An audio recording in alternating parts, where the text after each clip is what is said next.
So the natural log of 1 over 1 minus x is defined to be the summation at n equals 1 to infinity of x to the n over n in the problem. So looking at the natural log of 1 over 1 minus negative 3x, replacing in the value of x with negative 3x. So then that's talking about the natural log of 1 over 1 plus 3x, which is equal to the series from n equals 1 to infinity of the quantity negative 3x to the n over n.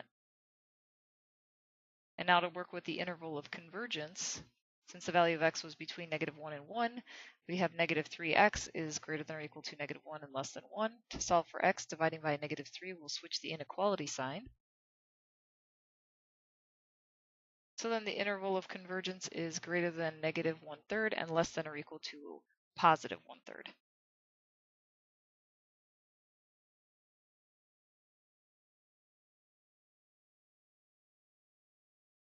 So then in part B, since natural log of 1 over 1 minus x is equal to the series n equals 1 to infinity of x to the n over n, the x value they want us to focus on is negative 1.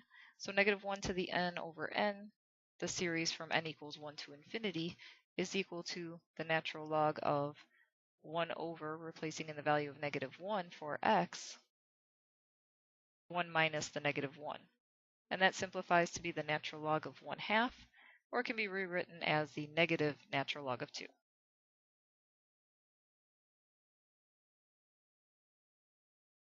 In part C, the first series is supposed to converge, so finding the values of p in which that series will converge, we'll use the alternating series test.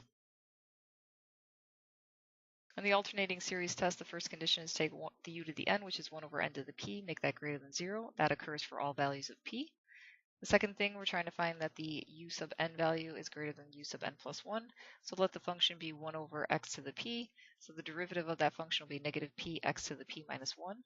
And then in order for that derivative to be negative, the negative p would have to be less than 0. So that means that p would have to be greater than 0. And for the third condition, the limit as n approaches infinity of 1 over n to the p, the u sub n term, is equal to 0 as long as the p value is greater than 0. So then the second series is supposed to diverge.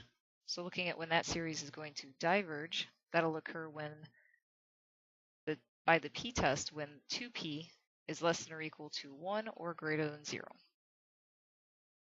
So the value of p is going to be less than or equal to 1/2 and greater than 0. And then putting the two conditions together, that means the value of p will have to be between 0 and 1/2, including 1/2. In part D, we want to find out when that first series is diverging. And by the p-test, that series will diverge when p is between 0 and 1, including the 1. And the second series will converge.